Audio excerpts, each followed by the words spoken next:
자, 교재는 35페이지에 밑에 있는 그림 보겠습니다. 밑에 있는 그림이 분사무소 이전이죠. 자, 분사무소 이전 그 그림을 설명을 드려봅니다. 분사무소의 이전이다. 이렇게 분필이 없을까?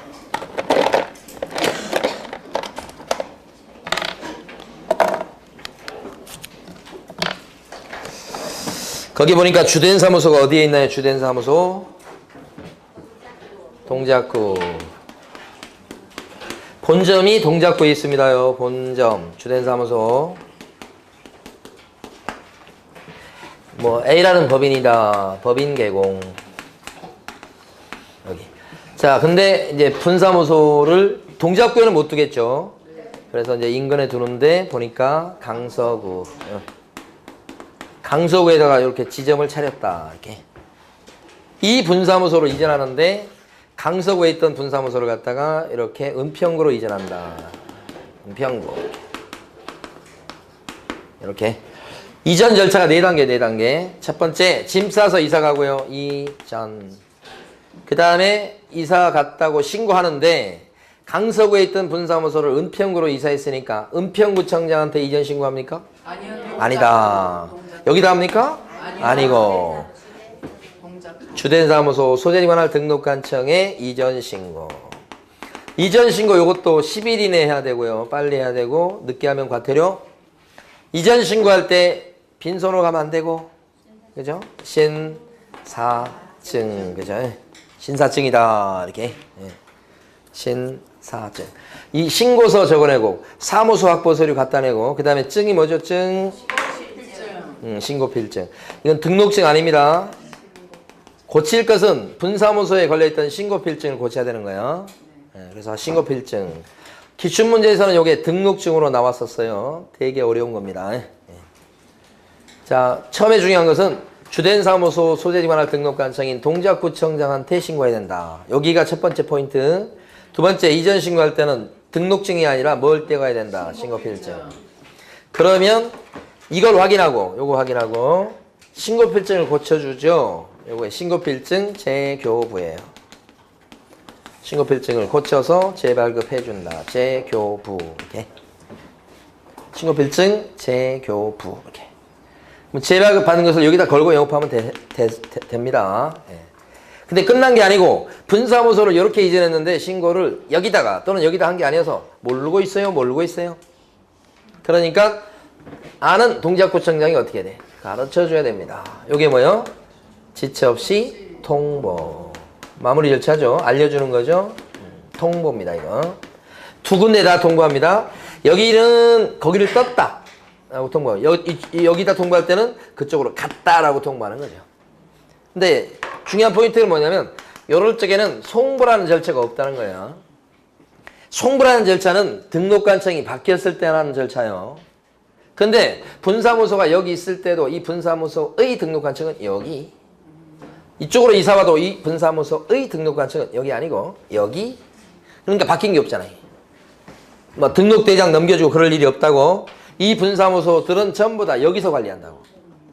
등록대장 여기 한 군데밖에 없다고. 그래서 송부란 절차는 필요가 없다. 저게 세 번째. 그쵸? 어려운 거 아니죠? 됐습니다. 자, 넘어가셔서 이제 36페이지 갑니다. 36페이지 사무소 명칭 사용. 예.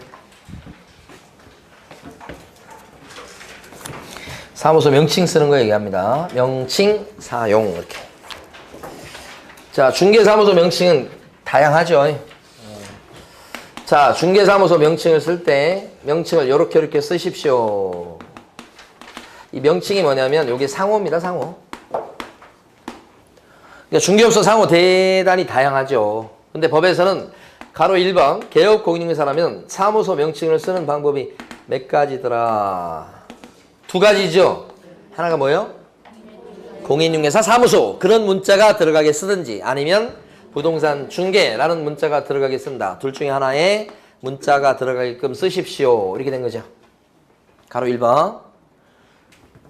그러니까 밑에 예를 들어 놓은 것처럼 자, 부동산 사무실에 그 상호를 쓸 때 자, 거기 나와 있는 것처럼 행복 공인중개사 그러면 돼요, 안 돼요? 행복 공인중개사 그러면 안 된다. 사무소가 빠져서 그렇죠? 자, 예를 들어놓은 것 중에 제일 끄트머리에 있는 거. 우정 부동산 사무소 보세요. 우정, 그럴싸하잖아요? 부동산 사무소. 자, 이렇게 쓰면 돼요, 안 돼요? 안 되는 겁니다. 이게 되려면 부동산 중개란 문자가 들어가야 되니까. 그러니까 부동산 사무소 그러면 그럴싸한데 중개가 빠졌잖아요, 지금. 안 됩니다, 이거. 자, 근데 가로 2번. 부칙개공 같은 경우는 자격증이 없죠? 복잡한 할아버지예요. 사무소 명칭을 쓰는 방법은 자격증이 없으니까 공인중개사 사무소, 공인중개사 사무소 이렇게 사무소 명칭을 쓰면 안 된다. 그게 적혀 있죠, 지금. 법은 그렇게 돼 있어요. 그렇게 쓰면 안 된다. 그러면 이 말은 뒤집어 얘기하면 어떻게 쓰라? 부동산 중개라는 문자가 들어가게 쓰십시오. 그런 뜻이죠? 그래서 밑에 나온 것처럼 법조문에는 그렇게 없으니까 주의하셔야 돼요. 예를 들어서 부칙 개공은 공인중개사 사무소라고 써서는 안 된다. 맞는 거죠? 맞는 거예요? 안 된다. 그런데 부칙 개공은 이제 나올 게 부동산 중개라는 문자가 들어가게 써야 된다. OX. 부칙 개공은 부동산 중개라는 문자가 들어가게 사용해야 된다. 사무소 명칭을. 오해요. 이렇게 하면 이거 아직 한 번 나온 적이 없는데 동그라미 할 줄 아셔야 되는 거예요. 이렇게 쓰면 안 돼. 이 말은 이렇게 써라는 얘기예요. 반대해서 가면. 그래서 요거 나왔을 때 동그라미라고 하셔야 되고. 근데 만약에 우정부동산 사무소 그러면 잘못 쓴 거죠? 네. 그랬을 때는 법을 위반한 건데 어떤 제재를 받습니까? 100만 원 이하의 과태료. 과태료 정도죠? 네. 과태료고 그다음에 또요. 백과니까. 요때 요게 혹시 자 이렇게 쓴 게 혹시 간판이라면 간판일 가능성이 되게 대단히 높은데 간판이라면 간판에 이렇게 써놨다면 이건 잘못된 간판이죠. 법 위반 간판이죠. 네. 그랬을 때는 등록관청이 철거 명령을 내리고 철거 명령을 받고도 자진 철거 안 하면 뭐 들어가고 대집행 들어가고 대신 떼낸다고요. 그리고 그 비용을 떼냈어야 될 개공한테 물린다. 이것을 대집행.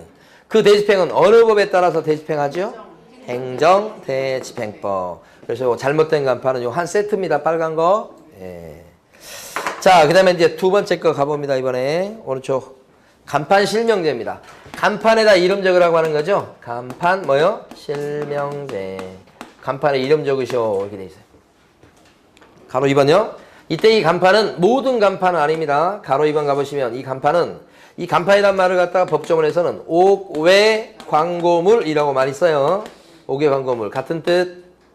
근데 가로 2번 보시면 이름을 써야 될 간판이라고 하는 것은 모든 간판은 아니고 보니까 가로형 간판 또요. 세로형 간판 또요. 돌출 간판 돌출 간판 그 다음에 또요. 옥상 간판. 시험에는 옥상 간판이 나왔었어요. 자, 이 네 가지 간판만 이름을 적으라 이렇게 돼 있으니까 모든 옥외 광고물에 성명을 표기한다. 그렇게 나오면 틀리겠죠. 그거 조심하시고 모든 간판 아니고 가로형, 세로형, 돌출, 옥상 네 가지만. 그 다음에 여기서 이름을 적는다고 그랬죠. 이름 적는다고 그랬잖아요. 이 이름이라고 하는 게 법인이다 그랬을 때는 법인 간판에 누구 이름 적고? 대표자. 이게 가로 1번 나온 겁니다. 이제 분사무소도 간판이 있을 수 있는데 분사무소 간판에 누구 이름 적고? 책임자. 특히 분사무소를 잘 내지요. 분사무소를 잘 냅니다. 분사무소는 누구 이름? 책임자. 대표자의 성명 그러면 안 돼요. 대표자 아니고 뭐요? 책임자. 요거 중요하고 이 두 가지 물어봐요. 자, 이런 간판 실명제를 어기면 어떤 제재를 받을 것 같습니까? 위반하면 백과고. 그죠? 이걸 위반한 간판은 간판 실명제를 어겼다 그러면 그런 간판은 잘못된 간판이죠? 네, 그래서 철거명령 대상. 철거명령을 받고도 자진 철거 안 하면 뭐요? 대집행. 어느 법에 따라 대집행요? 행정대집행법. 그죠? 그러면 간판입니다. 지금부터 간판인데 대박 공인중개사 사무소 이렇게 돼 있고 여기에 전화번호 막 나옵니다. 02 뭐 해서 전화번호 나오고 이름이 없어. 그러면 간판 실명제 위반이죠? 네. 백과죠? 네. 철거명령 대상이죠? 네. 대집행도 가능하고요. 네. 예. 자, 두 번째 간판입니다. 간판인데 이렇게 돼 있는 간판이에요. 사무실에 간판, 이 부동산 사무실인데. 자, 법 위반입니까? 아닙니까? 아니에요. 아닌 거예요, 이게. 간판에 이름 들어가라고 그랬잖아. 들어갔잖아, 크게. 어떻게 장사하는지는 나도 모르겠어요. 여기에 지금 무슨 사무실인지 알기 힘들잖아. 여기다 쓰면 되잖아, 부동산 이렇게. 부동산 중개 이렇게 쓰면 되잖아, 여기다. 근데 여기 이렇게 써도, 이름만 들어가 있으면 돼. 이건 법 위반이 아니야. 응? 이건 법 위반이야. 응?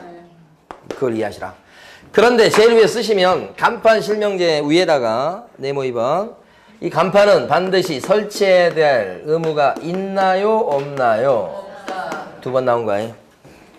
써두세요. 설치 의무 X. 그러니까 간판을 안 달아서 이게 지금 사무실이에요? 이게 사무실이요? 간판을 안 달아놨네. 안 달았다고. 법 위반이에요? 아니에요? 아니에요. 점점 이상해지네 지금. 간판을 안 달아도 괜찮고 이렇게 안 달았다니까 지금. 안 달았고 달아도 이렇게 달아도 괜찮고 이렇게 달면 그럴싸한데 법 위반이야 이거. 이름이 빠졌다고 그러고 이름 빠졌다고. 이게 간판 실명제. 자, 그 다음에 넘어가셔서 네모 3번입니다. 우리 교재는 38페이지.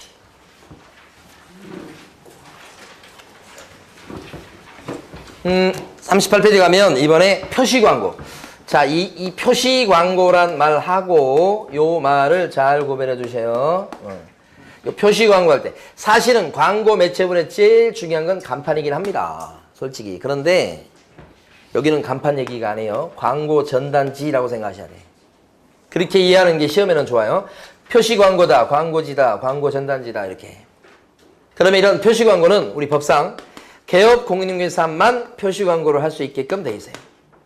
광고를 중개 대상물에 대한 매물 광고를 누구만 할 수 있다고요? 개업 공인중개사만 할 수 있다. 그러니까 소속 공인중개사는요 매물 광고를 할 수가 없고 중개 보조원도 매물 광고를 할 수가 없는 것이에요. 없다 이렇게 되는 거지. 누구만 할 수 있어요? 개공만. 이게 일단 출발이요. 자, 그런데 개공이 표시 광고할 때 거기에 반드시 집어넣게 되어 있는 명시사항이 있다. 광고 전단지에 들어갈 내용이 있다. 이게 몇 가지냐면 4가지다. 이렇게. 광고 전단지에 꼭 들어갈 거 명시사항 4가지. 이걸 암기해 두셔야 돼. 그 4가지가 뭐냐? 들어갈게. 그래서 성명, 이소연. 그러니까 광고 전단지에는 뭐가 들어가야 됩니까? 성명 들어가요. 이 성명이 요거예요. 그러니까 간판에도 이름 들어가고 광고지에도 이름 들어가는 거예요. 사장님 이름. 그 다음에 명자는 뭐예요? 명칭 이렇게 되죠. 지금 광고지 얘기입니다. 소자가 뭐죠? 소재지, 주소. 연자가 뭐예요? 연락처, 전화번호 이렇게. 4가지는 광고지에 꼭 들어갈 것이다. 광고지에 꼭 들어갈 게 더 많아요. 간판보다. 공통되는 것은 성명이죠. 자, 이렇다면 만약에 광고를 갖다 낼 때 연락처를 빼고 광고를 냈다 그러면 집어넣을 걸 빼먹었네. 그러면 이때는 뭐예요? 법 위반이죠? 이랬을 때 제재가 뭘까요? 백과다. 그죠? 100만 원 이하의 과태료네요. 이렇게 되고. 이건 간판 아니잖아요. 간판 아니니까 철거명령, 대집행 없죠, 이건. 광고지, 광고 전단지. 이렇게 돼. 자, 시험 문제 어떻게 나왔는가? 자, OX 맞춰보시는 거예요. 개업 공인중개사가 간판에다가 연락처를 갖다가 표기하지 않은 경우에는 100만 원 이하의 과태료다. 간판에 전화번호 적으라고 어디 돼 있어? 없잖아. 그러니까 간판에 전화번호를 갖다가 안 적었다고 해도 법 위반이? 아니지. 보통 적지만 간판 연락처제 그런 거 있어요? 없어. 간판 뭐예요? 이 말이 얼마나 중요한지 몰라요. 간판 실명제라고. 실명제. 이름, 성명. 그렇게 해서 출제래. 이 2개를 혼동하게끔. 자, 그 다음에요. 또 내려가 보시면 철거무. 간판을 철거하시오 이렇게 돼 있죠. 그 간판을 떼내게 돼 있는 철거 사유가 몇 가지냐? 그러면 세 가지야, 세 가지. 그래서 이걸 암기하실 때 철거한다고 그래서 여기 철자부터 따서 암기합니다. 철이 패치. 철이 등에 붙어 있는 패치다. 철이 등에 붙어 있는 패치다. 열 내리려고 붙여놓은 패치다. 예? 막 머리 막 여기도 붙이기도 하고 막 등에도 붙이기도 하는 패치 있잖아요. 그런 거. 예. 그 철이 패치. 제가 이제 수업을 어떤 경우는 한 1년 쭉 수업하다 보면 한 반 정도는 수업을 못 하게 되는 경우가 있어요. 그러니까 이제 몸 상태가 안 좋아서. 그런데 이제 언제는 기억이 안 나는데 한 우리 아기가 꼬맹이 때니까 한 4년 정도 됐을까? 또는 그 밑으로. 근데 이제 보니까 그날 갑자기 막 열이 나가지고 수업을 도저히 못 하겠어요. 그래서 이제 1시간인가 수업하고 이제 집으로 가가지고 이제 들어가가지고 아빠 열 나가지고 막 열이 막 그렇게 올랐어요. 그래서 약 먹고 그랬는데 열이 나가지고 이제 집에 가니까 이 둘째 놈이 아빠가 열 나고 그러니까 딱 가서 수건에다 물을 묻혀와가지고 저 옆에 딱 달라붙어서 아빠 열 내려야 된다고 하면서 막 여기다가 물수건 올려놓는 거야 여기다가. 그 다음에 또 좀 있으니까 아빠 빨리 바지 벗어 이렇게.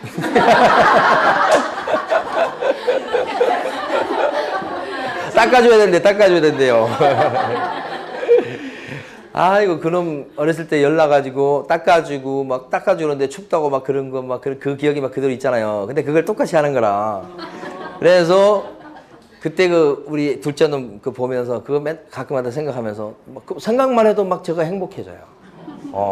그 우리 둘째 놈 때문에. 그래서 오늘 아침에 나올 때도 뽀뽀를 100번 해줬어. 그랬더니 이놈이 지금은 징그럽다고 그러더라고. 철이 패치. 철의 등짝에 붙어있는 패치 이겁니다. 이가 뭐죠? 이전 신고. 패는? 폐합 신고. 취는? 등록 취소. 이렇게 하는 거지. 이 세 가지가 간판 띄는 거. 그러니까 휴업 신고했다고 그랬을 때 간판을 철거하느냐? 아니요. X. 휴업 신고 아니고. 업무 정지 당했다 그랬을 때 영업 정지 당했다고 해서 간판 철거합니까? 아니요. 아니고 하잖아요. 간판 띄는 거 아니고. 철거 사유 기억하시고. 이 세 가지 경우에 간판을 철거하는데 언제까지 간판을 철거하게 돼 있습니까? 철거는 지체 없이 철거. 아까 사무소 이전할 때도 했었네요. 그죠? 근데 만약에 철거해야 될 이럴 경우인데 철거를 안 하면 어떻게 되죠? 이거 철거 안 하면?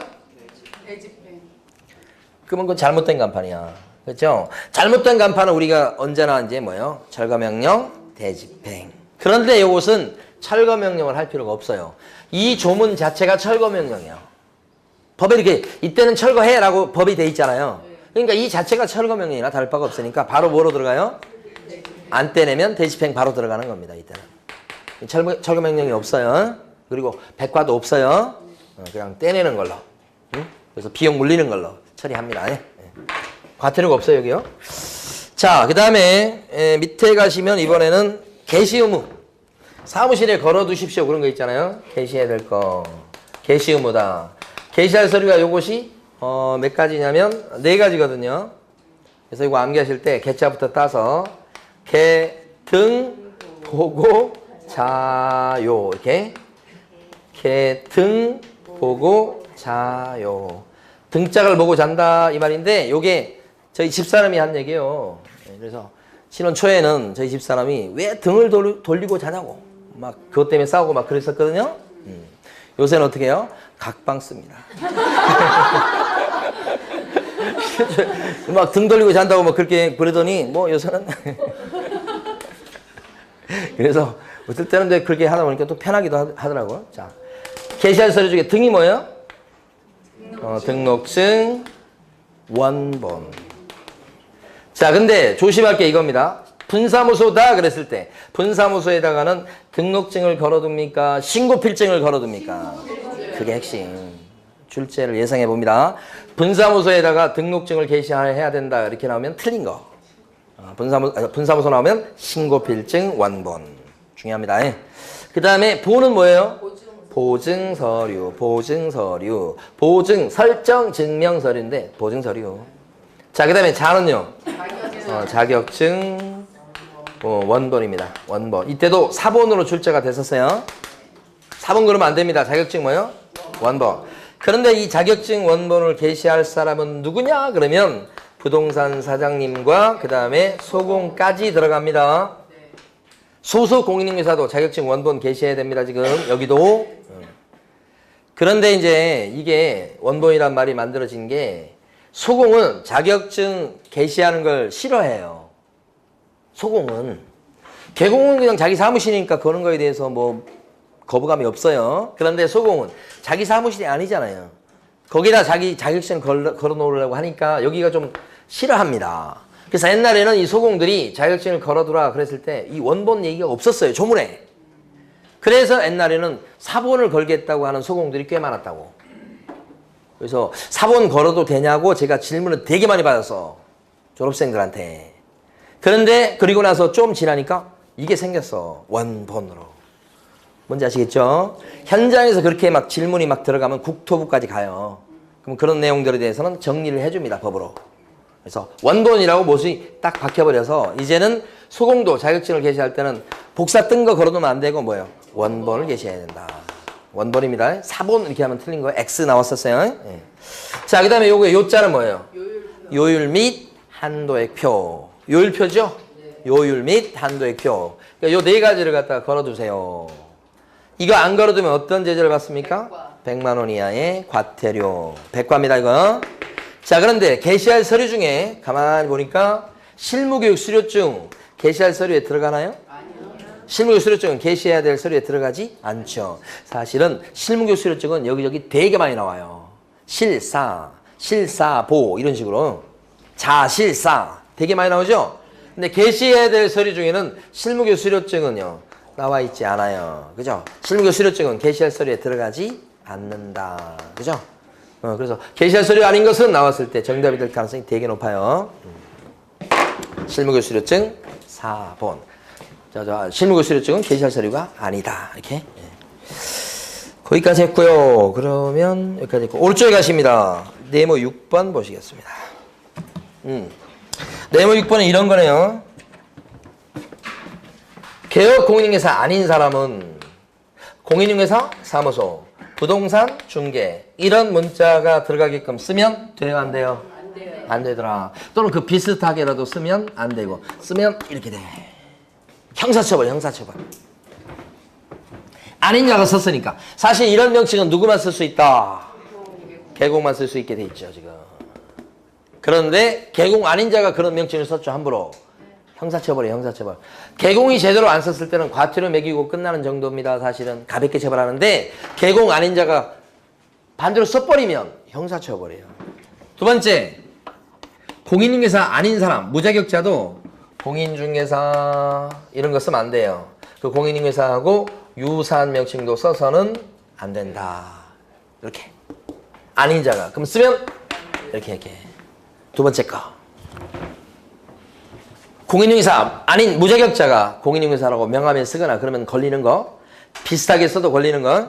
근데 여기서 이제 문제가 됐던 판례 사안이 하나 있는데 무자격자예요. 그런데 이게 명함이에요. 간판 아니고 명함인데 여기 어떻게 써놨냐면 명함에다가 부동산 뉴스라고 상호를 쓰고요.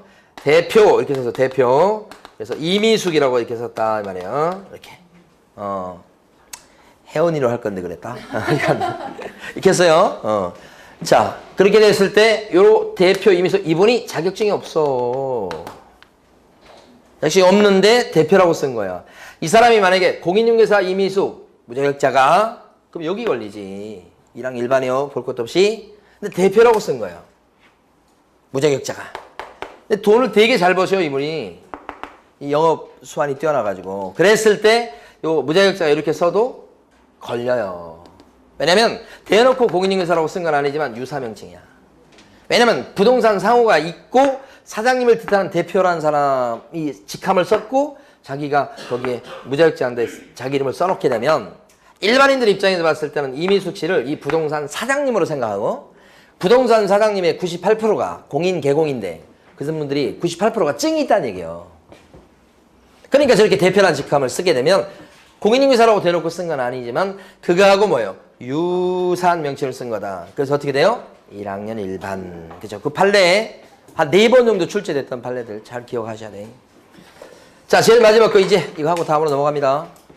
제일 마지막 게 뭐냐면 이거죠. 개업 공인중개사 아닌 사람인데 이 사람이 표시광고 한 거야. 중개상물에 대한 광고를 낸 거지. 표시광고. 아닌 자가 광고를 낸 거예요. 원래 표시광고는 누구만 할 수 있다고? 개국만 할 수 있지. 근데 아닌 자가, 개국 아닌 사람이 광고했어. 그러면 이렇게 형사처벌. 그러니까 이 내용 이렇게 설명드렸지만 지금 공통점이 뭐예요? 아닌 자가 뭐 어쩌고 저쩌고 나오면 너무 쉬워요. 전부 다 뭐예요? 1학년 일반. 그죠? 네. 됐어요. 자, 이제 마지막으로 네모 4번 볼 겁니다. 업무 범위. 이게 14조에 나와 있는 업무 범위인데 14조에 나와 있는 7가지 업무 범위를 암기를 하셔야 됩니다. 매년 시험에서 한 문제씩 꼬박꼬박 나옵니다. 틀림없이 확실하게 100%. 그렇죠? 14조로 암기하셔야 돼요. 14조.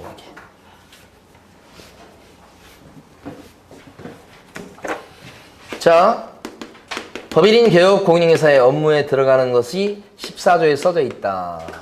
7가지다. 암기해보자고요. 자, 중이 어떤 사람 관상을 보니까 큰 도시를 경영할 뿐인데, 그죠? 지금 현재는 서울시장감이에요. 큰 도시를 경영할 뿐인데 지금 뭐 하고 있죠? 경공매 업무를 하고 있습니다. 이렇게 다시 한번 중이 어떤 사람 관상을 딱 보니까 큰 도시를 경영할 뿐인데 경공매 업무를 하고 있다. 이렇게요. 예. 총 7가지입니다. 이렇게 이걸 암기하셔야 돼. 뭐 관상을 보고 막 이러신 분들 계시죠? 예. 제 어렸을 때 있잖아요. 기차를 탔는데 저희 아버님이 그 앞에 있는 사람하고 얘기를 막 하는 거. 어렸을 때니까 뭐 무슨 얘기는 잘 몰라. 그런데 하여간 저런 얘기를 하는 거예요. 관상 막 얘기하면서 그 앞에 있는 아저씨가 저의 관상을 봐준 거예요. 근데 이 학생은 나중에 커서 큰 사람이 되겠다. 그래서 장관까지는 문제 없다. 막 그렇게 얘기하더라고. 그랬다고 그래. 그러니까 저희 아버님이 뭐예요? 그 기차간에 가면 막 이렇게 사이다 이거 하면서 돌아다니는 사람 있잖아. 불러가지고 사이다도 이렇게 막 마시라고 이렇게 하고 저희 아버지가 기분이 좋아갖고 그래가지고 안 되겠다. 이놈을 서울로 보내야 되겠다. 해가지고 뭐 서울로 전화 걸려고 하고 막 그렇게 꿈을 꿨던 거야. 근데 그 관상 본 그 사람이 진짜 알고 관상을 봤을까? 그냥 앞에 앉고 그러니까 좀 아는 게 좀 있으니까 좋은 얘기 해준 거잖아요.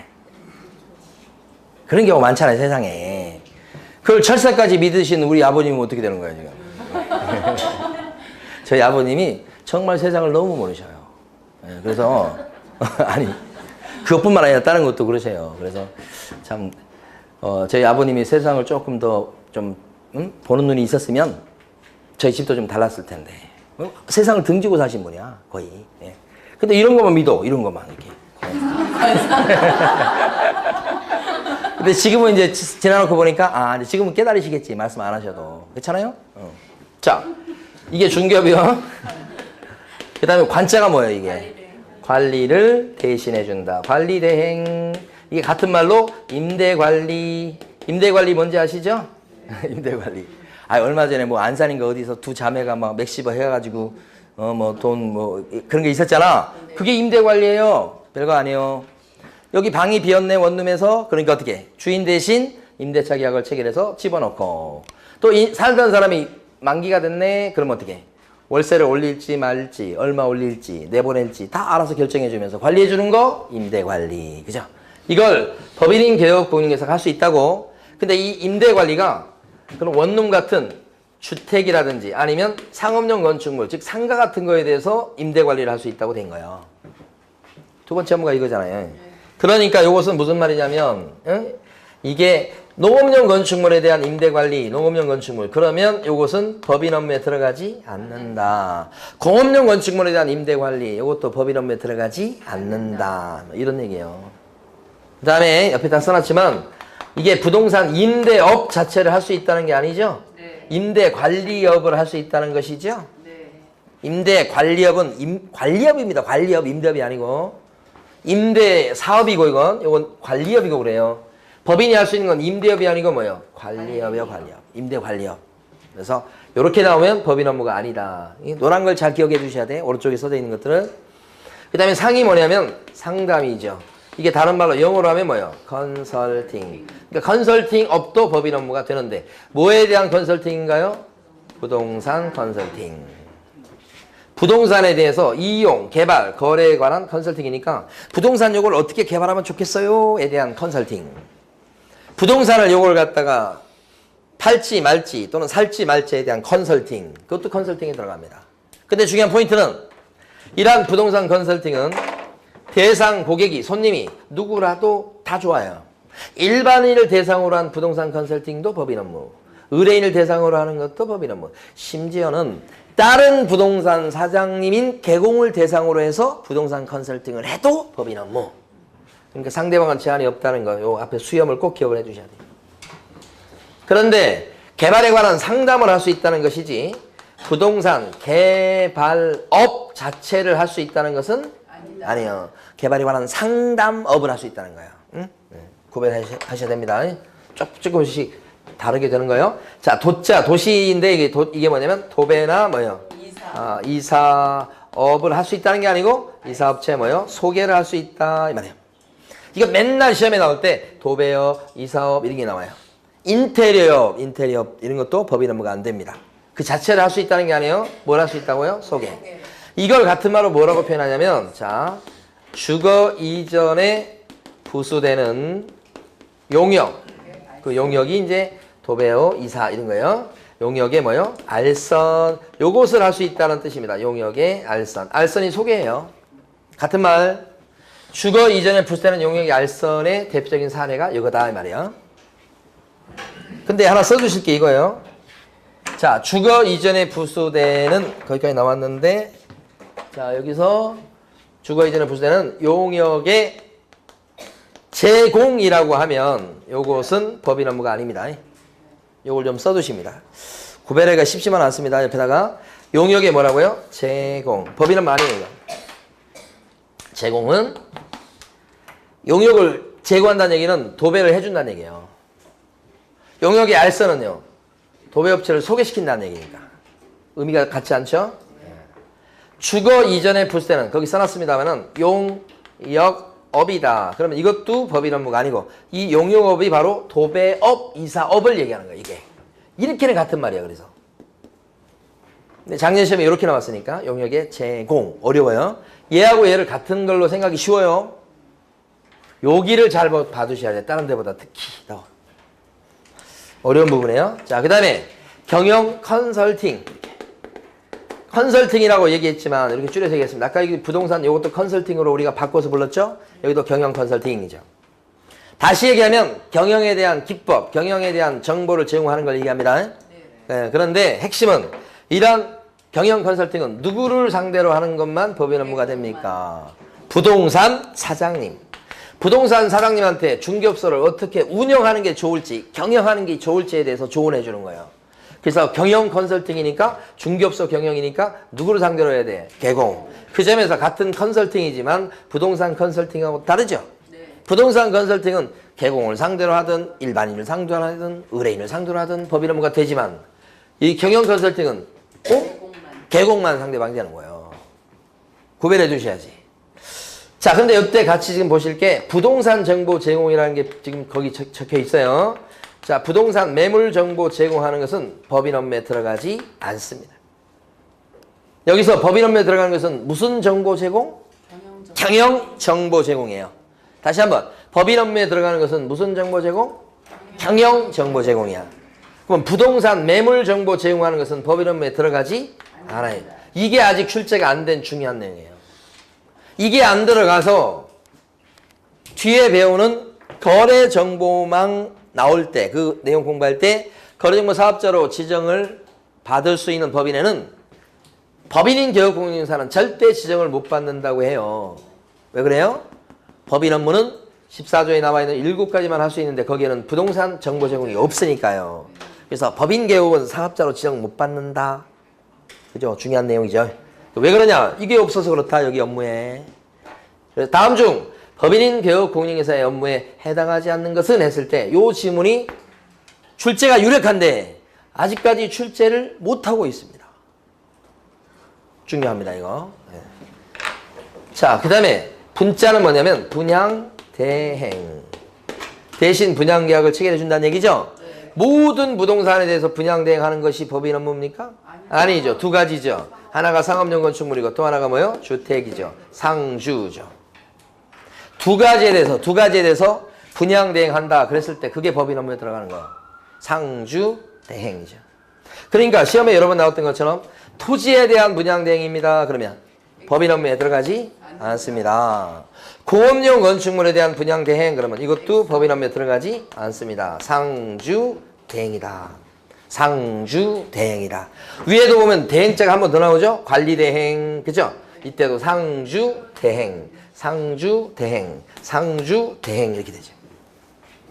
어쨌든 대행이라는 글자라면 앞에가 부동산이 똑같죠? 상주대행, 상주대행. 자, 마지막에 있는 경공매 컨설팅. 예. 요데 경공매 컨설팅이라고 이제 다 줄여서 우리 요걸 얘기하기로 하고요. 여기 7번째 업무인데 여기 나와 있는 7번째 요 업무를 갖다가 여기 제일 중요한 건데 옆에서 설명을 드려봅니다. 지금 7번이라고 돼 있죠?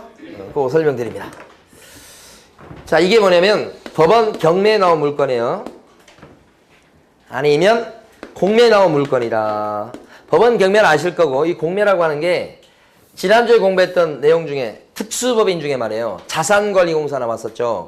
자산관리공사가 세금을 갖다가 못 받은 그래서 세금을 밀리고 있는 그런 주인들이 있을 때 세무서에서 압류하거나 막 그러면 그 압류된 그 부동산을 세금을 걷게 하려고 강제로 팔아주는 절차가 있어요. 그것을 압류부동산 공매라고 그래요. 세금을 강제로 거두려고 하는 거예요. 자산관리공사가 대신해줘요. 그게 이제 공매 물건의 대표적인 거예요. 그러니까 이건 물건 수가 경매에 나온 물건보다 훨씬 적어요. 어쨌든 경매에 나온 물건이든 아니면 공매에 나온 물건을 소개시켜주는 게 알선이에요. 그 다음에 대리라고 돼 있는 게 있는데 대리는 대신 낙찰 받아주는 거예요. 대리는. 그러니까 이 알선은 괜찮아 들어가 봐 그 물건 괜찮아 소개시키는 정도에 그치면 알선이고요. 대신 낙찰 받아주면 대리예요. 그래서 지금 7번째 업무는 업무가 어떻게 되냐면 4가지예요. 자, 그래서 뭐냐면 경매 물건인데 소개시키는 거 첫 번째 들어가 보라고. 경매 물건인데 대신 받아주는 거 2번째 업무. 자, 3번째 업무는 공매 물건인데 소개시키는 거. 4번째는 공매 물건인데 낙찰을 받아주는 거. 이게 네 번째 업무예요. 그래서 업무가 총 4가지가 돼요. 그 4가지 업무는 하나, 둘, 셋, 넷이 아니에요. 하나, 둘, 셋, 넷 이렇게 된 거라고. 업무 4가지. 이걸 줄여서 뭐라고요? 경공매 컨설팅. 자, 여기서 중요한 거 2가지 결론 내겠습니다. 이 경공매 컨설팅은 지금 보고 있는 법인인 개업 공인중개사가 할 수가 있는 거야. 법인 개공에 할 수 있죠? 그러면 공인중개사인 개업 공인중개사는 여기 나와 있는 경공매 컨설팅 할 수 있을까요? 할 수 있습니다. 할 수 있다고 법이 돼 있으니까. 그러니까 법인인 개업 공인중개사만 경공매 컨설팅을 할 수 있다고 착각하시면 안 됩니다. 여기도 할 수 있는데 누구까지 할 수 있다? 공인 개공. 그렇지만 모든 개공이다 이거 경공매 컨설팅을 할 수 있나요? 아니요. 부칙 개공 안 되죠? 네. 부칙 개공은 빠지더라 이렇게 되는 거지. 부칙 개공은 안 되고요. 이렇게 하는 거예요. 안 되고요. 예? 못 하고요. 그래서 여기가 시험에 많이 나오는 부분입니다. 그러니까 복덕방 할아버지인데 복덕방 할아버지는 잘 시험에 안 나옵니다. 근데 여기가 그렇게 잘 나옵니다.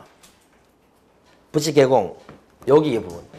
경공매 컨설팅을 못하는 부분. 부칙 개공은.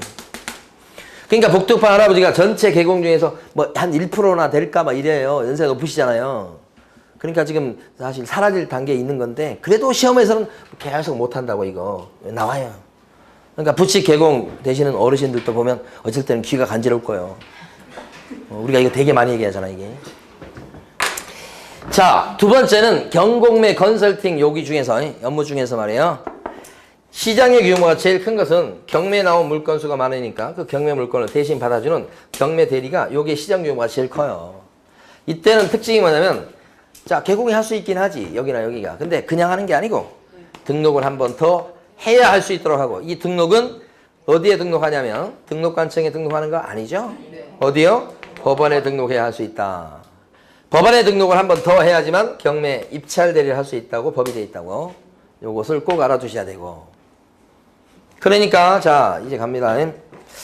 우리 교재 중에서 보면 제일 밑에 정리된 부분이 있어요. 39페이지 제일 밑에 1번, 2번 있죠 지금? 경매 물건에 대해서 알선행위를 합니다. 그러면 법원에 등록하는 게 필요하나요? 필요 없습니다. 공매 물건인데 알선행위를 합니다. 이런 업무 할 때 법원에 등록하는 게 필요합니까?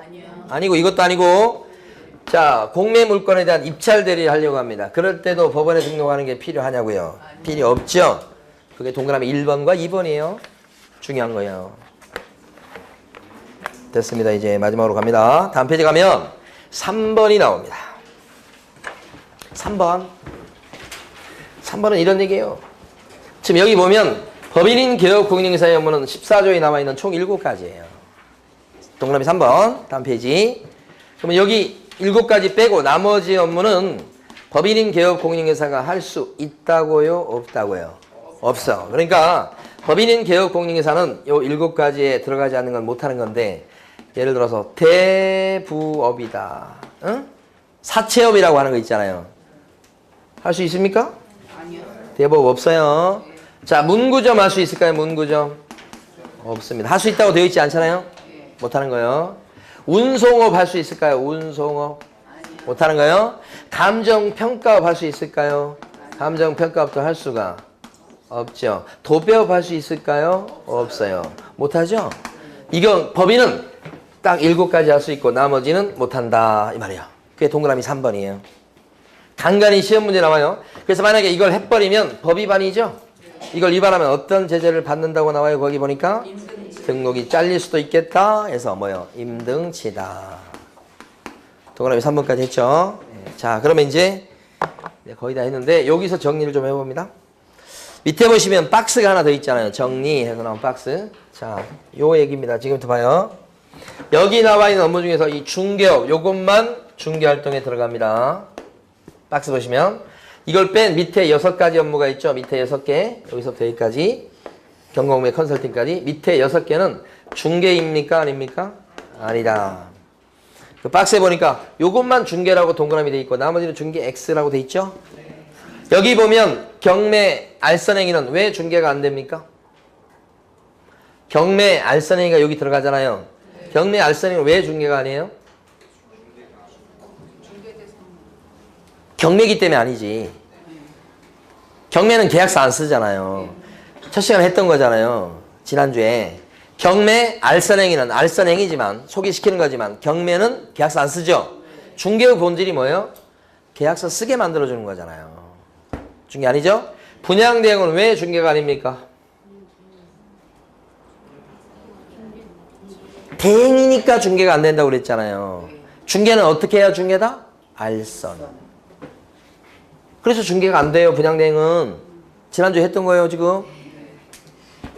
도배나 이사업체 소개는 왜 중개가 안 될까요? 안 된다고 지금 돼 있잖아 지금. 왜 안 됩니까? 그렇지. 도배나 이사업체가 중개사무에 들어가지 않아서 그런 거지. 중개 아니지. 요 관리대행은 왜 중개가 아니겠어요? 대행이니까 아니고. 중개 아니에요. 그래서 어떻다는 거냐. 이것만 중개기 때문에 해주고 받은 돈이 복비예요. 그래서 그 복비가 되면 그때는 법정 상한선이 있어요 없어요? 있어요. 그래서 많이 받으면 뭐요? 금지행위로 걸리겠죠? 요것만 금지행위와 관련이 있다고요. 나머지 밑에 6개는요. 복비가 아니죠 받는 돈이? 법정 상한선이 있어요 없어요? 없어요. 따라서 많이 받아도 법에 걸리지 않겠습니다. 이렇게 해야 되니까 그래서 중개냐 아니냐를 따져보는 거잖아요 지금.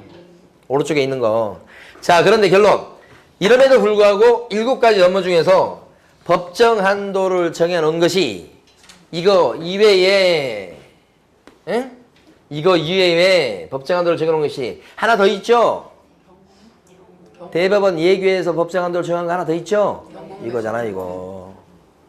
경공매 컨설팅과 관해서 이거 관련된 보수가 감정가의 1%, 최저가의 1.5% 범위 안에서 뭐 그런 거 있었잖아요. 그러니까 법정 한도가 실제는 여기 없다고 돼 있잖아 지금. 근데 요 중에 이 6가지 중에서 요건 있다. 아시겠죠? 그 표의 그 해석을 좀 해드린 거예요.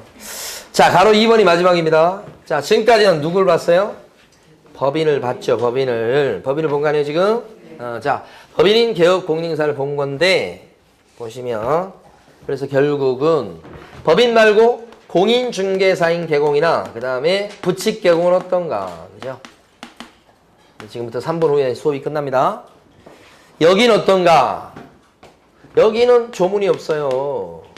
조문이 있고. 여기를 그래서 내는 거예요, 주로. 이쪽은 잘 안 내요. 조문이 없으니까 해석이거든요, 해석. 근데 여기도 보면 중개업을 본업으로 하는데요, 사실은. 응? 뭐 중개업을 하면서 다른 일도 같이 할 수 있겠느냐? 요것이 이제 문제야. 그런데 조문이 없다며요. 응? 해석할 때 어떻게 하냐면 조문이 없으니까 중개업소 운영하면서 그 다음에 원칙적으로 뭐 다른 법에서 하지 마라고 되어 있는 예외적인 경우를 빼고는 하지 마, 겸업하지 마, 하지 마라고 되어 있는 거 빼고는 원칙적으로 겸업이 어떻게 해요? 허용돼 있다. 겸업이 가능하다 이렇게 보는 거예요. 그러니까 법인은 동그라미요 요것만 할 수 있다. 겸업을 제한받는다고 보는 거예요. 근데 여기는 어떻습니까? 중개업하면서 딴 일도 원칙적으로 할 수 있다. 그러니까 할 수 있는 게 밤하늘의 별만큼 많은 거예요. 이게 그러니까 여기 구체로 들어가 보면 자 법인 요 개업 공인인사 공인 개공 부칙 개공 이런 사람들이 쌀가게를 같이 운영할 수 있나요? 쌀가게? 네. 중개업소 운영하면서 네. 그다음에 문구점도 같이 할 수 있나요? 이렇게 네. 로또 가게 같이 할 수 있고요. 네. 담배 가게 같이 할 수 있고요. 네. 표구점 같이 할 수 있고요. 네. 등등등등 많을 거 아니에요. 많지만 뭐 별 의미가 없어. 그죠? 진짜 중요한 것은 시험에 나오는 것은 이거 하나예요. 14조에 나와 있는 업무를 할 수 있을까나 이거죠. 14조에 나와 있는 법인 업무를 갖다가 요 공인 개공이나 부칙 개공에 할 수 있을까요? 네. 하지 말라는 법이 없으니까 할 수 있다고 해석합니다. 이게 여기에 요게 출제거리입니다. 그렇지만 이제 14조 업무 중에서 자 우리 복잡한 할아버지가 또 귀 간지럽겠네요. 부칙 개공은 경공매 컨설팅을 알선조차도 일체 할 수가 없다라고 부칙 조문에 써져 있으니까 못하는 거예요. 그거 빼고는 할 수 있다. 요 부분이 결론이니까. 그래서 여기서 다시 결론을 냅니다. 이 7가지 업무는 법인 개공이 할 수 있죠. 네. 두 번째, 공인중개사인 개공은 여기 나와 있는 7가지 업무를 모두 할 수 있다. 맞습니까? 네. 공인 개공도 7가지를 모두 할 수 있어요? 네. 있어요. 할 수 있다고 그랬잖아요. 14조 업무를. 네. 부칙 개공은 여기 14조 업무를 모두 할 수 있다 그러면 요 파란 것 때문에 틀리죠.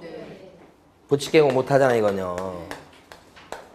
그렇다면 이제 마지막 질문 드리고 맞추면 짐 싸는 거예요. 개업 공인인사를 대상으로 한 경영정보 제공은 모든 개공이 할 수 있다. 개업 공인인사를 대상으로 한 경영정보 제공은 모든 개공이 할 수 있다. 오라고 하셔야지. 법인 개공할 수 있죠. 공인 개공도 할 수 있다. 이렇게 해석하고 부칙 개공마저도 할 수 있어. 요 파란 거 빼고 위에 6개는 여기 포함해서 6개는 모든 개공이 할 수 있는 일들이죠. 네. 거기를 최근에 물어봐 이제. 응?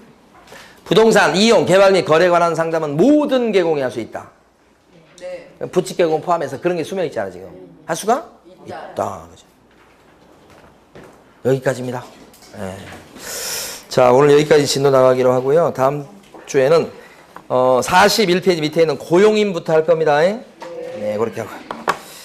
자, 이제 5월달 들어서는 여러분들 우리 중개사법도 조금씩은 공부를 해주셔야 됩니다. 중개사법을 너무 만만하게 보면 안 됩니다. 어제 보니까 2차만 하신 분이 왔어요. 이제 5월달에. 그래서 뭐 자기 딴에는 뭐 공부 좀 하다가 왔다고 그러는데 시험을 봤어요. 시험을 봤는데 2차만 공부하는 수험생 중에서 꼴등을 했어요. 5월달에 와서. 당연하잖아요. 남들은 11월달, 1월달부터 2차만 하지만 와가지고 공부했는데 그 사람이랑 그 시험도 그냥 어떻게 이번 시험 봅니다 아니고 불시에 본 거 불시에. 예고 안 하고 1시간만. 그랬더니 그냥 그분이 꼴찌였어 꼴찌. 공부 안 해서 그런 거지. 그러니까 2차만 공부하신 분 중에 보면 늦게 시작하고 늦게도 뭐 되겠지 뭐 이렇게 생각하신 거 큰 오산입니다. 시험 갈수록 어려워집니다. 그러니까 2차만 하신 분들도 긴장하셔야 되고 특히 2차만 하시면 중개사법에 더 신경 쓰셔야 됩니다. 그래서 문제집도 풀고 문제집 나왔는가 모르겠네. 문제집도 막 여러 번씩 풀고 막 그래야지만 붙을 수 있는 시험인 거예요. 이게 편안하게 나와서 그냥 점심 까먹고 그냥 또 잡담하다 이렇게 해서 보니까 합격했네 그런 시험 아니에요. 아시겠죠? 자, 수고 많으셨습니다. 감사합니다. 네.